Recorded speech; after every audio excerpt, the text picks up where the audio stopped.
Hello everyone, welcome to my channel. আজকে আমি আলোচনা করব ইতিহাসের আরও একটি গুরুত্বপূর্ণ চ্যাপ্টার নিয়ে। এখানে আমরা যে সিরিজটা শুরু করেছি বা যে বিষয়টা নিয়ে আলোচনা করছি চ্যাপ্টার ওয়াইজ জিকে, এখানে প্রত্যেকটি চ্যাপ্টার থেকে ডাব্লিউবি অর্থাৎ ওয়েস্ট বেঙ্গল এবং সেন্ট্রালের যে সমস্ত এক্সাম হয়, সমস্ত পরীক্ষায় যে কোশ্চেন এসেছে চ্যাপ্টার ওয়াইজ আমরা এখানে আলোচনা করছি। শুধুমাত্র কোশ্চেন এখানে আলোচনা করা হচ্ছে না, সেই সঙ্গে আরও এক্সট্রা প্রচুর ইনফরমেশন একই সঙ্গে প্রোভাইড করা হচ্ছে। তো ক্লাসটি যদি ভালো লাগে শেষ পর্যন্ত ক্লাসটি দেখতে থাকো এবং চ্যানেলটি অবশ্যই লাইক, শেয়ার এবং সাবস্ক্রাইব করে দিও। আজকে আমরা যে চ্যাপ্টারটা শুরু করছি সেটা হচ্ছে ভারতের শিক্ষা ব্যবস্থা। তো আজকের আমাদের ভারতীয় শিক্ষা ব্যবস্থা এই চ্যাপ্টার 2 নম্বর ক্লাস। আগে একটা ক্লাস আমাদের হয়েছে, ইউটিউবে রয়েছে, অবশ্যই সেটা দেখে নিও। সেখানেও আমরা প্রায় 9 থেকে 10টি কোশ্চেন আলোচনা করেছি। এখানে শুধুমাত্র 9 বা 10টি কোশ্চেন নয়, এখানে আমরা 9-10টি কোশ্চেনের সঙ্গে আরও এক্সট্রা এত ইনফরমেশন প্রোভাইড করছি যে তোমাদের একই সঙ্গে 10টা কোশ্চেন করলে 30টা কোশ্চেনের সমান কোশ্চেন হয়ে যাচ্ছে। তো চলো শুরু করা যাক আজকের ক্লাসটি। তো আজকের প্রথম যে কোশ্চেনটা রয়েছে সেটা কি দেখো, বলছে কে স্কুল বুক সোসাইটি প্রতিষ্ঠা করেন? কে স্কুল বুক সোসাইটি প্রতিষ্ঠা করেন? তো এর সঠিক উত্তর হচ্ছে David Hare. David Hare school book society প্রতিষ্ঠা করে। এক্সট্রা ইনফরমেশন গুলো দেখে নাও। David Hare school book society প্রতিষ্ঠা করা হয়েছে 1817 সালে। এখান থেকে কোশ্চিন হয় যে কত সালে স্কুল বুক সোসাইটি প্রতিষ্ঠিত হয়। তো তার অ্যান্সার হচ্ছে 1817 সালে এবং স্কুল বুক সোসাইটি অবস্থিত হচ্ছে কলকাতায়। তাহলে এখানে আমরা কি কি 1 নম্বর কোশ্চেন থেকে আমরা কি কি জানতে পারলাম? যে স্কুল বুক সোসাইটি এর প্রতিষ্ঠাতার নাম হচ্ছে ডেভিড হেয়ার। স্কুল বুক সোসাইটিটি প্রতিষ্ঠিত হয় 1817 সালে এবং স্কুল বুক সোসাইটিটি কলকাতায় অবস্থিত। এবার আমরা চলে যাব 2 নম্বর কোশ্চেনে। 2 নম্বর কোশ্চেন কি রয়েছে দেখো, বলছে কলকাতায় বেথুন কলেজ কে প্রতিষ্ঠা করে? কলকাতায় বেথুন কলেজ কে প্রতিষ্ঠা করে? তো এর সঠিক উত্তর হচ্ছে ঈশ্বরচন্দ্র বিদ্যাসাগর। ঈশ্বরচন্দ্র বিদ্যাসাগর মহাশয় কলকাতায় বেথুন কলেজ প্রতিষ্ঠা করে। তো এক্সট্রা ইনফরমেশন গুলা দেখে নাও। হচ্ছে বেথুন কলেজ প্রতিষ্ঠিত হয় 1849 সালে। বেথুন কলেজ কত সালে প্রতিষ্ঠিত হয়? 1849 সালে। বেথুন কলেজ হলো বাংলার প্রথম মহিলা কলেজ। আমাদের বাংলায় প্রথম মহিলা কলেজের নামই হচ্ছে বেথুন কলেজ। তাহলে 2 নম্বর কোশ্চেন থেকে আমরা কি কি জানতে পারলাম? যে বেথুন কলেজ কলকাতায় অবস্থিত এবং এটার প্রতিষ্ঠাতা হচ্ছে ঈশ্বরচন্দ্র বিদ্যাসাগর এবং এটা প্রতিষ্ঠিত হয় হচ্ছে 1849 সালে এবং এই বেথুন কলেজই হচ্ছে বাংলার প্রথম মহিলা কলেজ। নেক্সট আমাদের 3 নম্বর কি বলছে? সমাচার দর্পণ। সমাচার দর্পণ পত্রিকার সম্পাদক কে ছিলেন? সমাচার দর্পণ পত্রিকার সম্পাদকের নাম হচ্ছে, সঠিক উত্তর হচ্ছে মার্সম্যান। মার্সম্যান হলেন সমাচার দর্পণ পত্রিকার সম্পাদক। এক্সট্রা ইনফরমেশন দেখে নাও। এটি প্রকাশিত হয় অর্থাৎ সমাচার দর্পণ প্রকাশ হয় কত সালে? প্রথমে 1818 সালে এবং এটি বাংলা সাপ্তাহিক পত্রিকা ছিল। এটা ছিল বাংলা সাপ্তাহিক পত্রিকা। বাংলা সাপ্তাহিক পত্রিকা মানে এর ভাষাটা ছিল বাংলা এবং সপ্তাহে একবার করে প্রকাশিত হতো। এটি প্রথম দেশীয় ভাষায় প্রকাশিত সংবাদপত্র, অর্থাৎ আমাদের ভারতবর্ষে প্রথম দেশীয় ভাষায় প্রকাশিত সংবাদপত্রের নাম হচ্ছে সমাচার দর্পণ এবং যার প্রতিষ্ঠাতার নাম হচ্ছে মার্সম্যান এবং এটা প্রতিষ্ঠিত হয় 1818 সালে। নেক্সট কোশ্চেন আমাদের 4 নম্বর কোশ্চেন কি রয়েছে দেখো, কোন ইংরেজ প্রথম ভগবত গীতা ইংরেজিতে অনুবাদ করে? ভগবত গীতা এটাকে ইংরেজিতে কোন ইংরেজ প্রথম অনুবাদ করেন? তো তার সঠিক অ্যান্সার হচ্ছে চার্লস উইলকিন্স। চার্লস উইলকিন্স হচ্ছে প্রথম ইংরেজ যিনি ভগবত গীতাকে ইংরেজিতে অনুবাদ করেন। এক্সট্রা ইনফরমেশন গুলা দেখে নাও। যে হচ্ছে গীতা রচিতা হচ্ছে বেদব্যাস। আমাদের মেন যে গীতা তার লেখক হচ্ছে কি? বেদব্যাস এবং সেটা সংস্কৃত ভাষায় লেখা একটি বই। গীতা হচ্ছে একটা মূল যে ভাষা সেটা হচ্ছে কি সংস্কৃত ভাষা। 1785 সালে চার্লস উইলকিন্স গীতাকে ইংরেজিতে অনুবাদ করেন। তাহলে কত সালে গীতাকে ইংরেজিতে অনুবাদ করেন? 1785 সালে এবং এই কাজটা করেছিলেন একজন ইংরেজ, তার নাম হচ্ছে চার্লস উইলকিন্স। গীতা বাংলায় অনুবাদ করেন কে? বাংলায় অনুবাদ করেন দেখো ভক্তিচারু স্বামী। আবার গীতাকে বাংলাতেও অনুবাদ করেন কে? ভক্তিচারু স্বামী। তাহলে আমরা এই কোশ্চেন থেকে 4 নম্বর কোশ্চেন থেকে কি কি জানতে পারলাম? যে গীতা হচ্ছে লেখকের নাম হচ্ছে বেদব্যাস এবং গীতা প্রকৃতিতে একটা সংস্কৃত ভাষায় লেখা একটি বই। গীতাকে ইংলিশে ট্রান্সলেট করে বা ইংরেজিতে অনুবাদ করে 1785 সালে একজন ইংরেজ যার নাম হচ্ছে চার্লস উইলকিন্স এবং গীতাকে বাংলায় অনুবাদ করেন ভক্তিচারু স্বামী। এই প্রত্যেকটা পয়েন্ট আমাদের এখানে মনে রাখতে হবে। প্রত্যেকটা পয়েন্ট তোমাদের পরীক্ষার জন্য ইম্পর্টেন্ট। এবার আমরা চলে যাব 4 নম্বর কোশ্চেন। 4 নম্বর কোশ্চেন কি বলছে? কলকাতা মেডিকেল কলেজ কত সালে স্থাপিত হয়? আমাদের কলকাতায় যে মেডিকেল কলেজ আছে সেটা কত সালে প্রতিষ্ঠিত হয় বা স্থাপিত হয়? সঠিক উত্তর হচ্ছে 1835 সালে। 1835 সালে তাহলে কলকাতা মেডিকেল কলেজ প্রতিষ্ঠিত হয়। এক্সট্রা ইনফরমেশন আমরা দেখে নেব যে সেই সময় গভর্নর জেনারেল ছিলেন লর্ড উইলিয়াম বেন্টিং। তাহলে কলকাতা মেডিকেল কলেজ যে সময় প্রতিষ্ঠিত হচ্ছে সেই সময়টা হচ্ছে 1835 সাল, এবং সেই সময় গভর্নর জেনারেলের নাম ছিল লর্ড উইলিয়াম বেন্টিং। এর নামটা মনে রাখতে হবে, কারণ লর্ড উইলিয়াম বেন্টিং এর সহযোগিতাতেই কলকাতা মেডিকেল কলেজ প্রতিষ্ঠিত হয়। কলকাতা মেডিকেল কলেজের প্রথম অধ্যক্ষ ছিলেন, অর্থাৎ প্রথম যে প্রিন্সিপাল ছিলেন তার নাম হচ্ছে MJ ব্রামলি। অনেকবার পরীক্ষা এসেছে যে কলকাতা মেডিকেল কলেজের প্রথম অধ্যক্ষ বা প্রিন্সিপালের নাম কি, তার নাম হচ্ছে MJ ব্রামলি। ঠিক আছে, এবার আমরা চলে যাবো 5 নম্বর কোশ্চেন। আরো কিছু ইনফরমেশন রয়েছে, দেখো।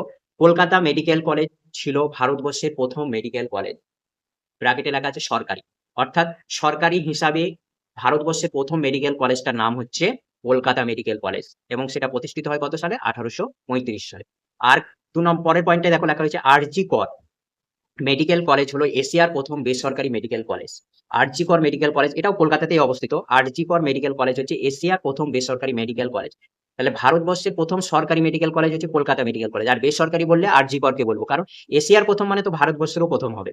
ঠিক আছে, তাহলে এখান থেকে আমরা কি কি ইনফরমেশন জানতে পারলাম? দেখো, কলকাতা মেডিকেল কলেজ প্রতিষ্ঠিত হয় হচ্ছে 1835 সালে, এবং সেই সময় গভর্নর জেনারেল ছিলেন লর্ড উইলিয়াম বেন্টিং, এবং কলকাতা বিশ্ববিদ্যালয়ের প্রথম অধ্যক্ষ ছিলেন MJ ব্রামলি। কলকাতা মেডিকেল কলেজটা হচ্ছে ভারতবর্ষের প্রথম সরকারি মেডিকেল কলেজ।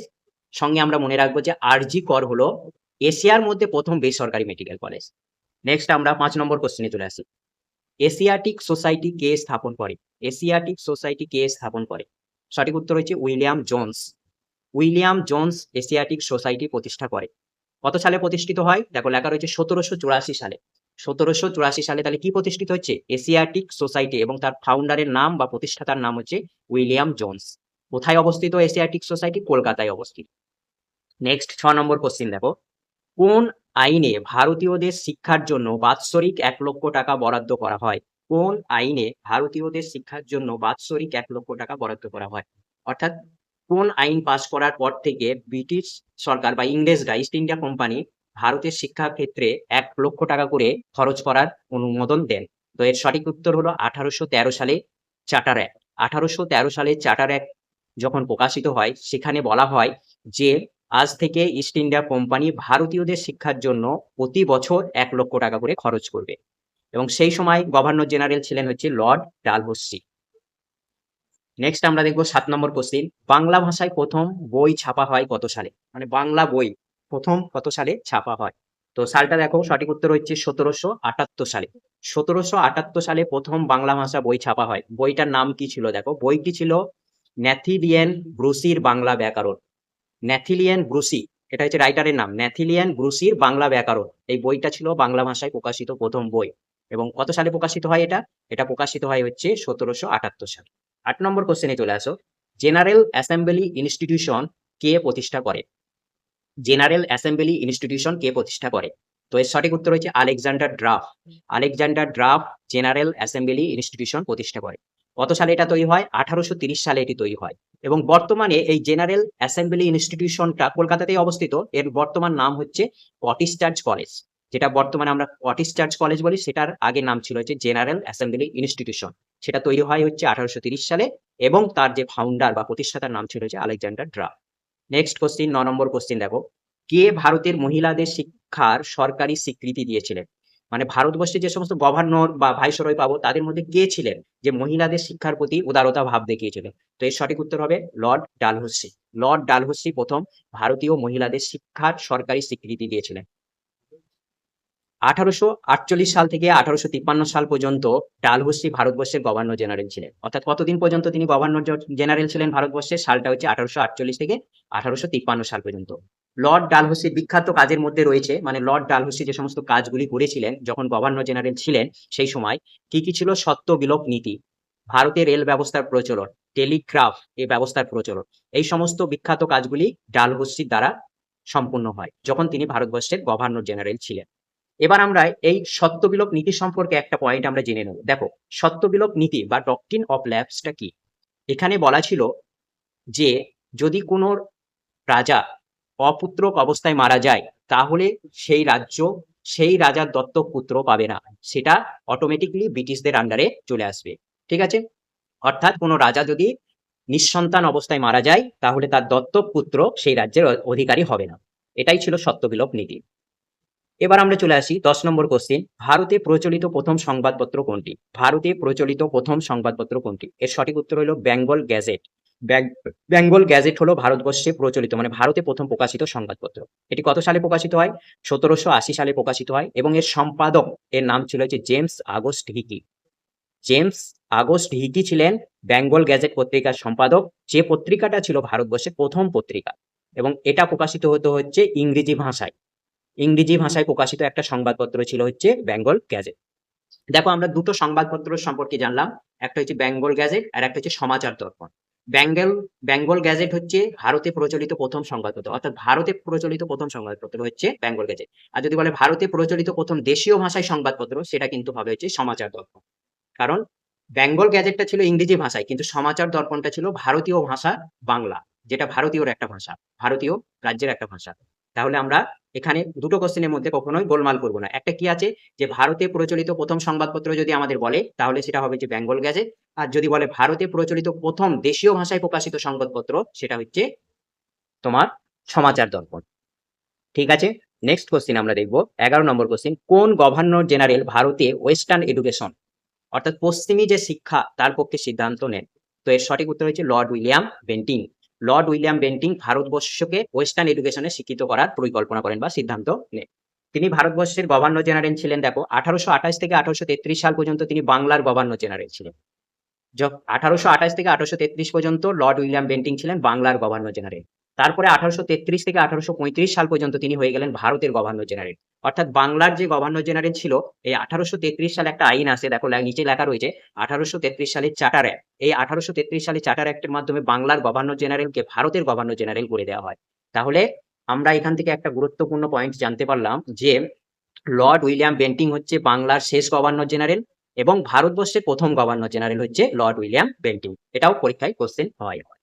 এবার আমরা চলে আসবো নেক্সট কোশ্চেন, 12 নম্বর কোশ্চেন, জোনাথান ডানকান 1792 সালে কোথায় সংস্কৃত কলেজ স্থাপন করেন? জোনাথান ডানকান মানে একজনের নাম, 1792 সালে কোথায় সংস্কৃত কলেজ স্থাপন করেন? তো এর সঠিক উত্তর হচ্ছে বারাণসী। বারাণসীতে 1792 সালে জোনাথান ডানকান সংস্কৃত কলেজ প্রতিষ্ঠা করেন। এই সময় গভর্নর জেনারেল ছিলেন হচ্ছেন ওয়ারেন হেস্টিং। এখানে দেখো যে সালটা দেওয়া আছে 1792 সাল, সেটা অনেক সময় 1791 সাল থাকবে, মানে 92 পরিবর্তে 1791ও থাকতে পারে। ঠিক আছে, এবং এই সংস্কৃত কলেজ সম্পর্কে দেখো আমরা আগের ভিডিওতে একটা পড়েছিলাম যে সংস্কৃত কলেজ কিন্তু কলকাতাতেও একটা রয়েছে। ঠিক আছে, কলকাতায় যে সংস্কৃত কলেজ রয়েছে সেটা কিন্তু প্রতিষ্ঠিত হয় 1824 সালে। তো এই ছিল আজকের ক্লাসটি যদি ভালো লাগে অবশ্যই চ্যানেলটি লাইক, শেয়ার এবং সাবস্ক্রাইব করে দিয়ে পাশে থেকো। Thank you for watching this video. এবং এই রকম ভিডিও আরো পাওয়ার জন্য অবশ্যই তোমরা ভিডিওতে একটি কমেন্ট করবে